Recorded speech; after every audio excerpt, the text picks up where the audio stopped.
Di center kita akan bawakan satu lagi topik yang berkait tentang perubatan selepas, tapi kita bawakan dahulu perhatian anda tentang kes baharu di negeri-negeri di seluruh Malaysia. Kali ini kita bawakan dahulu di negeri Sarawak yang mencatatkan 1772 kes baharu yang telah pun dicatatkan semalam. Masih ada lagi 119 jumlah kluster aktif. Tapi apapun, jumlah sembuh discharge telah mencatatkan 98,300 dan kita tahu Sarawak mencatatkan angka yang sangat tinggi dari segi pendaftaran dan juga pemberian vaksinasi.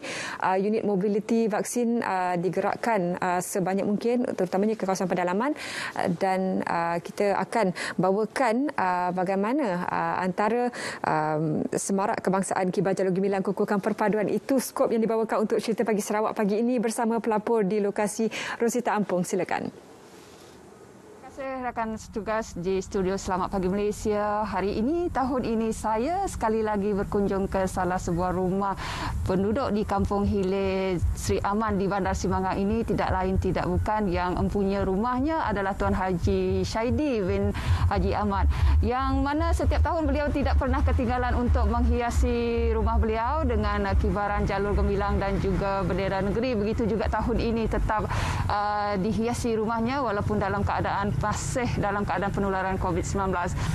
Saya mula mengibarkan bendera jalur gemilang ni sejak tahun 2012 lagi, dan sejak itu hampir setiap tahun saya mengibar bendera, khasnya bendera Malaysia dan juga bendera Sarawak menjelang hari kebangsaan. Pada tahun seperti mana tahun-tahun lepas, pada tahun ini saya menggunakan elemen-elemen seperti gambar-gambar Perdana Menteri dan juga menggunakan elemen bunga raya sebagai satu sebagai satu objek yang saya bagi tumpuan, kerana ia melambangkan, bunga raya ini melambangkan semangat keberanian, keperkasaan dan juga sebagai satu lambang kerjasama dan kesatuan rakyat-rakyat dalam negara kita khasnya Malaysia.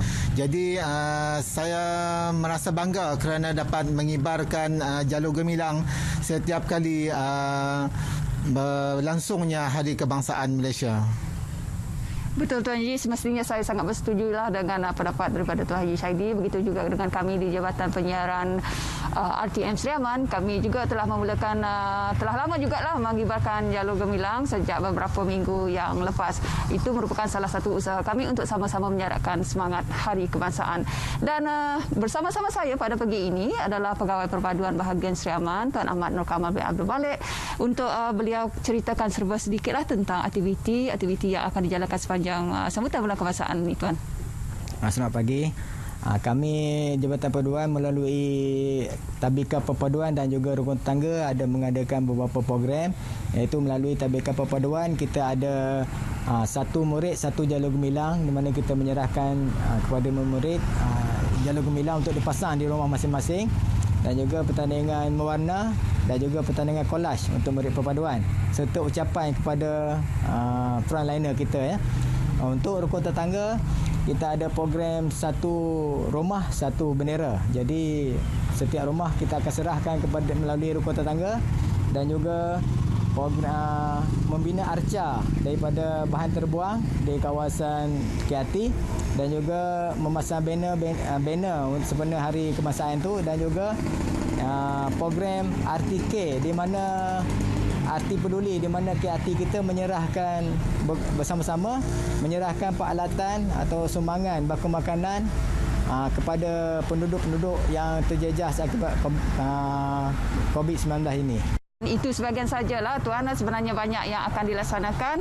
Itu hanya sedikit yang dikongsikan oleh Tuan Ahmad Nur Kamal. Semestinya setiap aktiviti yang diadakan itu nanti akan mematuhi garis panduan ataupun prosedur operasi standard yang telah ditetapkan dalam usaha kita untuk sama-sama mengekang penularan COVID-19.